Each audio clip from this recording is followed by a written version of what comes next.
Hello friends, আসসালামু আলাইকুম। আমি Amruja Samuddin Khandakar tech update tech news চ্যানেলের পক্ষ থেকে আপনাদেরকে জানাচ্ছি ওয়েলকাম।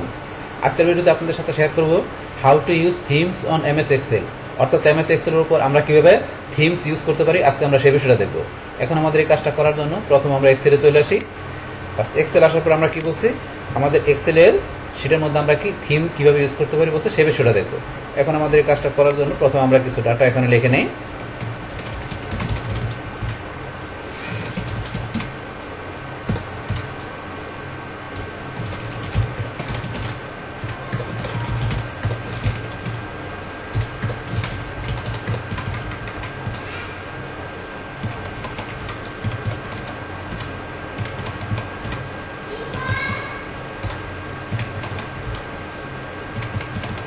ব্যাস, আমরা কিছু ডাটা লিখলাম।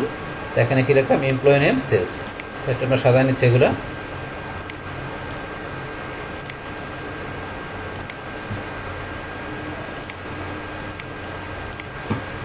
তারপর এখানে এটা একটু বোল্ড করে, বোল্ড করার পরে এখন এই ডাটাগুলো আমি এখান থেকে সিলেক্ট করে এখানে প্রথমে কি করব, এখান থেকে আমি চলে যাব যে এখান থেকে এই যে ফরম্যাট অ্যাজ টেবিল, আমরা এখানে ক্লিক করি। ক্লিক করার পর এখান থেকে আমরা যে কোনো একটা ফরম্যাট দিই, যেমন এখান থেকে ধরুন আমি এই ফরম্যাটটা দিলাম, দেওয়ার পর ওকেতে ক্লিক। বাস, আমার এখানে এই ফরম্যাটটা চলে আসলো। বাস, এখানে আমি কী করলাম, এই ডাটাগুলোর মধ্যে এখানে কী করলাম, ফরম্যাট টেবিল হিসেবে একটা ফরম্যাট দিলাম। তারপর আমি এখান থেকে কী করবো, এখান থেকে এই ডাটাগুলো আমি সিলেক্ট করার পরে এখান থেকে আমি একটা চার্ট তৈরি করবো। এটা চার্ট আমি তৈরি করার জন্য আমি চলে যাবো ইনসার্ট থেকে এখান থেকে আমি ধরুন চার্ট তৈরি করার অপশন আছে, এখান থেকে আমি রিকমেন্ডেড চার্ট থেকে বাস আমি এখান থেকে ওকেতে ক্লিক করে আমি এই চার্টটা মনে করে নিলাম, কলাম চার্টটা নিলাম। বাস, এই চার্টটা আমি এখানে নিয়ে আসলাম। বাস, এখানে চার্ট নিয়ে আসার পরে তারপর এখান থেকে আমি কি করব, এই কাজটা করার জন্য আমার যে থিমের কাজটা করার জন্য এখান থেকে আমি প্রথমে ডাটাগুলো লেখার পর একটা চার্ট নিলাম। তারপরে ধরুন এখান থেকে আমি ইনসার্টে যাই, আবার এখান থেকে আমি শেপস নেই, যে আপনাদের কাজটা মানে ক্লিয়ারলি বোঝানোর জন্য এখান থেকে ধরুন আমি একটা শেপস নিলাম। এখান থেকে ধরুন আমি শেপসটা এই জায়গায় রাখি। তারপরে আমি এখান থেকে আবার যাই আরেকটা শেপস নিই। তারপরে ধরুন আমি এই শেপসটা নিলাম, একটা শেপস নিলাম। এখানে চারটা আমি একটু ছোটো করি। ব্যাস, এখন এই শেপটা এখানে রাখলাম। এখন এই যে বিষয়গুলো এখন করার পরে এখন আমরা বলছি যে থিমের বিষয়টা ইউজ করবো। আর থিমের বিষয়টা ইউজ করার জন্য এখন আমরা চলে যাবো কোথায়, আমরা এখান থেকে চলে যাবো আমাদের পেজ লেআউট অপশন, আমরা ক্লিক করবো। বাস, ক্লিক করার পরে এই যে আমাদের এখন থিমস, এই থিমসের ভিতরে এই যে কাজগুলো দেওয়া আছে, এই কাজগুলো আমরা দেখবো। এখান থেকে কাজটা কিন্তু আমাদের করার আগে আমরা এই বিষয়গুলো সেট করে নিলাম আমাদের শিটের মধ্যে। তো এখন এগুলো সেট করার পর আমরা দেখি যে অ্যাকচুয়ালি আমাদের এই থিমের বিষয়টা কী কাজ করে। তো থিমসের মধ্যে প্রথমে দেওয়া আছে থিমস। তাহলে আমরা এই যে এখানে ক্লিক করি। ক্লিক করার পর এখানে দেখেন আমাদের অনেক ধরনের থিমস দেওয়া আছে, আমরা নিজ দিকে আসলে এই যে আরও দেওয়া আছে। তো এখন আমাদের এই যে এখানে বাই ডিফল্ট কিন্তু এই যে অফিস একটা থিম কিন্তু এটা সেট করা আছে, এটা আমাদের ডিফল্ট থিম। কিন্তু এর সাথে আমরা যদি এখানে আসি, এই ধরুন এখানে আসলে এই থিমটা চলে আসছে। আবার তো আমি এখানে আসি, এই ধরুন আমার এখানে কিন্তু এখানে যখন আসছে তখন এই যে এখানে এরকম চলে আসছে। আমাদের এই ডাটাটা আমরা এদিকে নিয়ে আসি, একটু এদিকে নিয়ে আসলে আমাদের বুঝতে সুবিধা হবে। একটু এদিকে নিয়ে আসি, একটু নিয়ে আসি এদিকে। এটা ধরুন আমরা এখান থেকে সিলেক্ট করে একটু টান দিয়ে আমরা এদিকে নিয়ে আসি, তাতে আমাদের বুঝতে সুবিধা হয়। বাস, নিয়ে আসলাম। নিয়ে আসার পরে এখন আমরা আবার এখানে চলে যাই। এখন ধরুন আমরা এখানে চেঞ্জ করতেছি, এই যে আমরা যেখানে দেখেন আমাদের সকল বিষয়গুলো আমাদের এখান থেকে এই যে চার্ট, তারপর আমরা শেপস নিলাম, তারপরে যে ফরম্যাট টেবিল নিলাম, সমস্ত বিষয়গুলো দেন আমরা গেলে কিন্তু চেঞ্জ দিতেছে, এখানে চেঞ্জ দিতেছে। এখানে চেঞ্জ হয় পাশাপাশি এখানে আমাদের এই যে উপরে যে আপনার যে আমাদের এই যে কলামের হেডার, পাশাপাশি আমাদের এই যে বাম পাশে যে রোয়ের হেডার, এগুলো কিন্তু চেঞ্জ হয়। এই যে চেঞ্জ হয় এখানে দেখতে পাচ্ছেন যে এখন আমাদের এই যে কোলাম রোয়ের হেডার, পাশাপাশি আমরা এখান থেকে আমাদের এই শিটের ভিতরে এই যে চার্ট, তারপরে শেপস, আমাদের এই যে ডাটাগুলো, সমস্ত বিষয়গুলো কিন্তু এখন আমাদের চেঞ্জ হয়েছে। এখন আমরা যদি এইটা ক্লিক করি, তাহলে আমাদের এখানে ধরুন যে এই যে এখানে আমাদের যে এটা আছে, যে এখানে থিমটা আছে, আমাদের বাই ডিফল্ট কিন্তু একটা থিম আমাদের এক্সেলের আমাদের এটা থাকে, শিটের থাকে। কিন্তু আমরা এখান থেকে ধরুন যে কি এই থিম থেকে যে আমরা এখান থেকে আমাদের নিজেদের মতো করে থিম আমরা এখান থেকে সেট করে দিলাম। তো সেটা ধরুন আমাদের কোন কোন জায়গায় এফেক্ট করছে সেটা কিন্তু আমরা দেখতে পাচ্ছি। এখন আপনি চাইলে এই থিমটাকে আপনি ইচ্ছে করলে কী করতে পারেন, আমরা যে থিমটাই করলাম সিলেক্ট করলাম, আপনি এই থিমটাকে ইচ্ছে করলে সেভ কারেন্ট থিম, আপনি জানেন যে এই থিমটা আপনার কারেন্ট থিম হিসেবে সেভ করে রাখবেন। তাহলে আপনি সেভ কারেন্ট থিম আমরা এখানে ক্লিক করলাম। বাস, ক্লিক করার পরে আপনি একটা নেম দিয়ে আপনি এই থিমটাকে আপনি ইচ্ছে করলে সেভ করে রাখতে পারেন। তাহলে আপনি কোথায় সেভ করবেন, এই যে থিম ডকুমেন্ট থিম আপনি চাইলে এখানে সেভ করে রাখতে পারেন, অথবা আপনি অন্য যে কোনো জায়গায় সেভ করতে পারেন আপনার যেখানে প্রয়োজন। ধরুন আমি এটা সেভ করলাম, কোথায় মাই ডকুমেন্টে সেভ করে রাখলাম, থিম 1 নামে থাকলো। বাস, এখানে আমি সেভ দিয়ে এটা সেভ করে রাখলাম। আমরা আমাদের এই কারেন্ট যে থিমটা আছে এটা আমরা যে সেভ করলাম, এখন আমরা যদি কী করি, আমাদের এই যে শিট 1-এর মধ্যে আমরা এখান থেকে যেভাবে সেট করে আছে, আমরা যদি এখন শিট 2-তে যাই, আরেকটা শিট নেই, নেওয়ার পরে এখান থেকে এই ধরনের উপরে আমাদের যে কলাম রোয়ের হেডারগুলো কিন্তু এইভাবে আছে। এখন আপনার যদি সেম ভাবে আপনার এখানে ডাটা লেখেন, এই যে আমরা ডাটা লিখে দেখুন এইভাবে আসছে। তারপর এখান থেকে আমরা লেখার পরে যদি এখানে কি করে আমরা ধরেন এখানে আবার চার্ট সেট করি, সিলেক্ট করে আমরা যদি কোনো চার্ট সেট করি তাহলে দেখুন সেম জিনিসটা আসবে। আবার এখানে গেলে এই যে কালার, এখানে গেলে আমাদের সেম কালারটা আসবে। তাহলে এখানে যে কালারটা দেওয়া আছে, এই যে এখানে যা দেওয়া আছে সেম বিষয়টা আসবে। আবার তারপর ধরুন আমি শেপস নিয়ে দেখাচ্ছি, দেখুন সেম জিনিসটা আসবে। এখানে ধরুন আমি যে কোনো শেপস নেই, এটা নিলাম, ধরুন সেম এই কালারটা আসবে। তো এখানে এই বিষয়টা হবে। তারপরে ধরুন এখন যদি আমরা চাই যে এখানে আমাদের এই যে ধরনের আমরা এখানে যে থিমটা ইউজ করছি, এই সেম থিমটা আমার অন্য একটা নতুন কোনো ওয়ার্কবুকের মধ্যে আমরা ইউজ করার জন্য, তো সেটাও করতে পারি। তো সেটা করার জন্য ধরুন আমরা এখানে ফাইলে যে যদি নতুন করে আমি একটা ওয়ার্কবুক নিলাম, নেওয়ার পরে এই ওয়ার্কবুকের ভিতরে আমি কি করব, আমার ওই যে যেই থিমটা আমি সেভ করছি সেটা এখানে ইউজ করবো। তাহলে এখানে কিন্তু ধরুন আমার এখানে যে কি এই যে এখানে রো কলামের হেডার, এটা কিন্তু নতুনভাবে আসছে। এখন আমি ওই থিমটা এখানে ইউজ করে দেবো। এখন করার জন্য ধরুন আমি এখানে কিছু নেম দেখলাম, জাস্ট ধরুন কিছু লিখলাম, তারপর এখানে বাস এটা লিখলাম। লেখার পরে এখন ধর আমি কি এখান থেকে সি করে আমি আগের মতো করে একটু এই যে টেবিলটা বানিয়ে দিলাম, এটা করে দিলাম। তারপরে ধরুন এখান থেকে আমরা কি করছিলাম চার্ট, তাহলে আমরা সিলেক্ট করে দেয়া।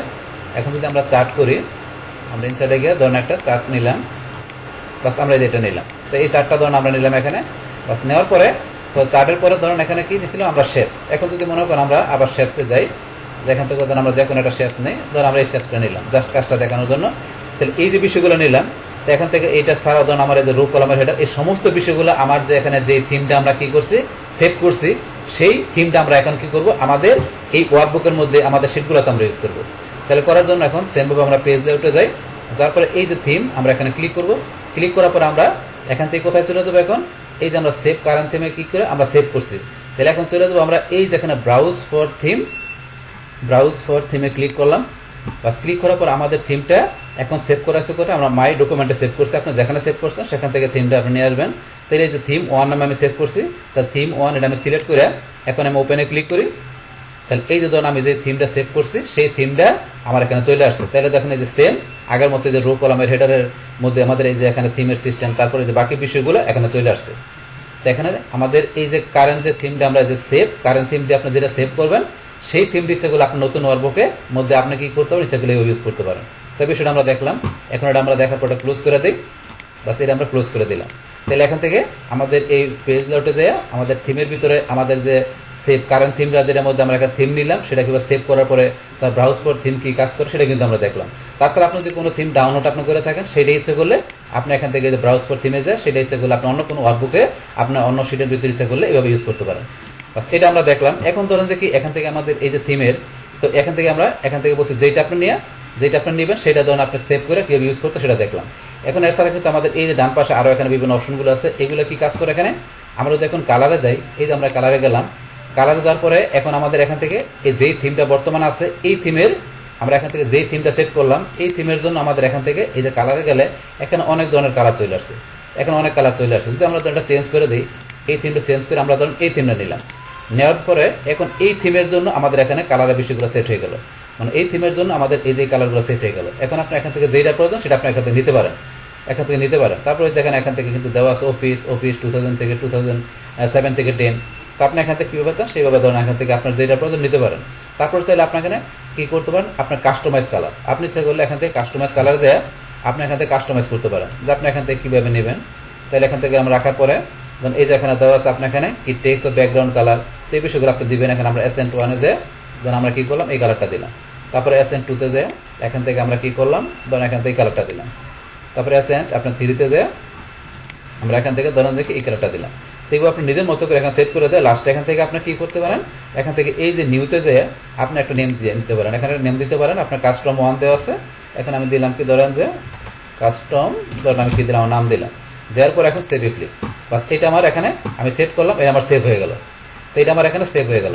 এখন আপনি যদি চান যে কি করার জন্য আপনার এই যে যেটা সেভ করলেন এটা আপনি কি করবেন, আপনার এখানে এটা আপনার অন্য আরেক জায়গায় ইউজ করবেন। তাহলে আমি শিট 2 গিয়া এখন এখানে কিন্তু এই যে সেম বিষয়টা এখানে যা কাজ করছি এখানে সেম বিষয়টা কিন্তু এখানে চলে আসছে। কিন্তু এখানে আমরা যেটা এই যে এখানে যেটা আমরা কি করলাম সেভ করলাম, তো এই যে সেভ করলাম কাস্টম জসিম, এটা চাইলে আপনি অন্য ওয়ার্কবুকের মধ্যে যে আপনি কিন্তু সেম বিষয়টা ইউজ করতে পারবেন। আমরা যে অন্য একটা ওয়ার্কবুক নিলে এখান থেকে আমরা যে এই যে কালার যেটা আমরা এখান থেকে এই যে কাস্টমাইজ করলাম, এই যে এখানে নামটা চলে আসছে, এটা ইচ্ছা করলে আমরা কি করতে পারবো, অন্য একটা ওয়ার্কবুকের মধ্যে ইচ্ছা করলে আমরা ইউজ করতে পারবো। তাহলে একটু বিষয়টা দেখাচ্ছি আপনাদের। আমরা নিউতে যাই, এখন আবার যদি এখানে যাই আমরা কি করি, অন্য ওয়ার্কবুক নেওয়ার পরে এখন তার ভিতরে ধরুন আমরা এখানে জাস্ট এখান থেকে আমি কিছু লিখলাম, লেখার পরে বাস এখান থেকে লেখার পরে আমি দেখাচ্ছি যে এখানে সেমভাবে ধরুন আমরা একটা কি করলাম, এখানে একটা চার্ট তৈরি করে নিচ্ছি। বাস এখান থেকে একটা চার্ট তৈরি করে নিচ্ছি, এই চার্টটা হলো। তারপর এখান থেকে তো আমরা আগে দেখছি যে এখানে শেপস বিষয়গুলো যে কীভাবে তৈরি করে, পাশে আমরা ধরুন একটু করলাম। এখন সেম বিষয়টা ধরুন আমরা এখান থেকে কাজটা করবো। তো এটা আমরা করে নিই, একটু ফরম্যাট টেবিলটা করে নিই। বাস এটা আমরা করে নিলাম। বাস এখন ধরুন এখান থেকে আমরা সেম বিষয়গুলো ধরুন ইউজ করার জন্য পেজ লেআউটে যায়, এখান থেকে আমরা এই যে কালারে যায় যেটা আমরা এখানে সেভ করলাম, এই যে এটা আমরা এখান থেকে কাস্টমাইজ এই জোসিন যেটা করলাম, এখন যদি এইটা আমি এখানে দিই তার জন্য এই যে এটা কিন্তু আমার এখানে হয়ে গেল, এটা এখানে হয়ে গেল। এটা ছাড়াও ধরুন আমরা আরেকটা ওয়ার্কবুকের মধ্যে কোনটা, এই যে এটা, এই ওয়ার্কবুকের মধ্যে যেটা আছে সেম কিন্তু আমার এই যে ওয়ার্কবুকের ভিতরে এটা আমি দিলাম, আর কোনটা দিলাম এখানে আমি যেটা কাস্টমাইজ করে সেটা ব্যবহার করলাম। এটা ছাড়া অন্য যেটা আছে এটা আপনি ব্যবহার করতে পারেন এখান থেকে, অথবা চাইলে আপনার এখানে এটা দেওয়ার চান, এটা চাওয়ার পরে এটা আপনার ইচ্ছা করলে এখান থেকে কী করতে পারবেন, আপনার এখানে কাস্টমাইজে গিয়ে আপনার এটা থেকে কাস্টমাইজ করে নিজের মতো করে এখান থেকে নেম দিয়ে সেভ করে ইচ্ছা করলে অন্য কোনো ওয়ার্কবুকের ভিতরে সেম বিষয়টা ইউজ করতে পারেন। এগুলো হচ্ছে আপনার এই বিষয়গুলো যে থিমটা আপনি কীভাবে চান বা সেটার কালার, থিমের কালারটা কীভাবে আমরা চাই সেটা দেখলাম। তারপর আপনার এখানে ফন্টের বিষয় আছে, এখন আমরা ফন্ট এর বিষয়টা কীভাবে চান। এখন ধরুন আমরা চলে যাবো আমাদের এই ওয়ার্কবুকে চলে আসি, আসার পর এখান থেকে আমরা ফন্ট, এই যে ফন্টে ক্লিক করলে আপনার এখান থেকে বিভিন্ন ফন্ট, এই দেখেন আমাদের কিন্তু আমরা মাউস পয়েন্টার নিচ্ছি, এখানে ফন্টের বিষয়গুলো আমাদের এই যে এখানে চার্টে পাশাপাশি আমাদের এই যে এখানে যে ডাটাগুলো আছে আমাদের এখানে যে টেবিলটা আছে এটার মধ্যে, তারপর আমার রো কলামের হেডারে দেন আমার ফন্ট এখানে নিলে কিন্তু সব জায়গায় চেঞ্জ হচ্ছে। তো আপনি যেরকম ফন্ট চান এই যে আমরা মাউস পয়েন্টার নিচ্ছি আর চেঞ্জ আছে, আর নিচ দিকে এসে আমরা এই দেখুন চেঞ্জ আছে। এখন আমরা ধরুন কোন ফন্টটা ধরুন এই ফন্টটা রাখলাম, তো এই ফন্টটা সেট হয়ে গেল। এখন ধরুন আমরা আবার ফন্টে যাই, আপনি ইচ্ছে করলে কাস্টমাইজ ফন্টে যাই আপনি এখানে ফন্ট কাস্টমাইজ করতে পারেন। তো এখানে ফন্ট কাস্টমাইজ আপনার যে কী লেখা আছে এখানে আমি হিডিং ফন্ট, আপনি হিডিং ফন্ট কোনটা নেবেন সেটা সেট করতে পারেন। তারপরে এখানে বডি ফন্ট, আপনি বডি ফন্টের ভিতরে কোন ফন্ট নেবেন, তো নেওয়ার পরে এখানে যে নিউতে যে আপনি এখানে যে কাস্টম ওয়ান, তাই কাস্টম ওয়ানে যে এখানে আমরা কী দিলাম কাস্টম, আমার নামটা দিয়ে দিলাম, দেওয়ার পরে সেভ। তাহলে এখানে যে ফন্টটা আমি সেট করে দিলাম, এই যে কাস্টমাইজে গিয়ে যে ফন্টটা সেট করে দিলাম, এইটা আমি অন্য আমার ওয়ার্কবুকে যে ইউজ করবো। তাহলে এই ওয়ার্কবুকে যাই, তাহলে এখানে আমি এই ওয়ার্কবুকের ভিতরে আমি এখানে যে ফন্টটা ইউজ করলাম এইটা অন্য আরেকটা ওয়ার্কবুকে যে আমি সেম জিনিসটা এখানে ইউজ করে দেবো। তাহলে এখন আমরা চলে যাই পেজ লেআউট আবার, তারপরে ফন্টে গেলাম। তাহলে এই যে কাস্টমাইজ জোসিম, এখানে ধরেন যে এই ফন্টগুলো ছাড়াও আমি যে কাস্টমাইজ জোসিমে ক্লিক করি, এই কাস্টমাইজ জোসিমে ক্লিক করলাম, সেম ফন্টটা এখানে চলে আসলো। তাহলে আমার এখন এই ওয়ার্কবুকে যে ফন্ট ইউজ করা আছে সেম ফন্টটা আমার এখানেও ইউজ করা আছে। তো এইবার চাইলে আপনার ফন্ট থেকে আপনারা যে কোনো ফন্ট কাস্টমাইজ করে অথবা এখান থেকে যে কোনো ফন্ট নিয়ে ইচ্ছা করলে আপনার এই থিমের ভিতরে এই ফন্টের বিষয়গুলো ইউজ করতে পারেন। তো এটা আমরা দেখলাম। তারপর আবার আমরা এখানে আমাদের এই ওয়ার্কবুকে চলে আসি, আসার পর এখান থেকে তারপরে ফন্টের পর আছে ইফেক্ট। তো এখান থেকে আপনি ইফেক্টের বিষয় ইউজ করতে পারেন। আমরা ইফেক্টে গেলে এখানে ধরনের যে বিভিন্ন ইফেক্টের বিষয় দেওয়া আছে, তো ইফেক্টে আপনি কোন ধরনের ইফেক্ট নেবেন সেটা ধরুন আপনি সিলেক্ট করতে পারেন। তো এখান থেকে ধরুন আমরা এই যে ইফেক্ট আমরা দিলে কিন্তু চেঞ্জ হয়ে ধরেন আমাদের এখানে শেপসের মধ্যে দেখতে পাচ্ছি সরাসরি আমরা এই যে এখানে নিলে কিন্তু আমরা এই যে ধরুন চেঞ্জ হয়, ইফেক্ট চেঞ্জ হয়। আমরা এই ইফেক্টটা দিলাম, তা এই ইফেক্টটা দিলে ইফেক্টটা এখানে এইভাবে চেঞ্জ হইবে। তাহলে ইফেক্টটা দেওয়ার পরে এখন ধরুন আপনারা এখানে ইফেক্টটা চেঞ্জ হলো। এখন ইফেক্টটা দিলে কিন্তু আমরা এই বিষয়টা আরেকটু ক্লিয়ার বুঝতে পারি। আমরা যদি ফরম্যাটে যাই, ফরম্যাটে গেলে দেখবেন এই যে আপনি যে ইফেক্টটা দিবেন সেই ইফেক্ট দিয়ে এখানে এই বিষয়গুলো চলে আসে, সেই বিষয় ইফেক্ট দিয়ে এই বিষয়গুলো চলে আসে। আমরা ইফেক্ট আবার চেঞ্জ করে দিই, আমরা ইফেক্ট ধরুন এখানে চেঞ্জ করে দিই, অন্য একটা ইফেক্ট দিই। এখন ধরুন আমরা ধরুন এই ইফেক্টটা দিলাম, এখন যে ইফেক্টটা দিলাম সেই ইফেক্টের উপর বেস করে আমাদের এখানে ফরম্যাটের এই বিষয়গুলো চেঞ্জ হয়। তো এখান থেকে ধরুন আপনারা এটা হচ্ছে আমাদের ইফেক্টের বিষয়। তাহলে এই যে এখান থেকে আপনাদের আমি যেভাবে দেখালাম এইভাবে কী করতে পারি, আমাদের এক্সেল ওয়ার্কবুকের আমাদের শিটগুলোর মধ্যে আমরা এখান থেকে কী করতে পারি, আমাদের যে এখানে বাই ডিফল্ট যে থিমটা থাকে আমাদের ওয়ার্কবুকে সেটা এখান থেকে আমরা এই থিম অপশন থেকে আমরা থিম পাশাপাশি কালার ফন্ট ইফেক্ট এই বিভিন্ন বিষয়গুলো এখান থেকে আমরা নিজের মতো করে আমরা কাস্টমাইজ করে সেটা আমরা কী করতে পারি আমাদের এক্সেল ওয়ার্কবুকে আমরা সেট করতে পারি। বাস তাহলে এই আমাদের এখানকার টোটাল বিষয়টা মূলত আমাদের আজকের ভিডিও। ডিয়ার ফ্রেন্ডস, আমার আজকের এই how to use themes on MS Excel এই ভিডিওটি যদি আপনাদের কাছে ভালো লেগে থাকে কিংবা এই ভিডিও থেকে আপনারা কিছু শিখে থাকেন, উপকৃত হয়ে থাকেন, তাহলে আমার এই জেকে আপডেট টেকনোলজি চ্যানেলটি আপনারা সাবস্ক্রাইব করবেন, লাইক করবেন, কমেন্ট করবেন এবং সবার সাথে শেয়ার করবেন। Thanks everybody.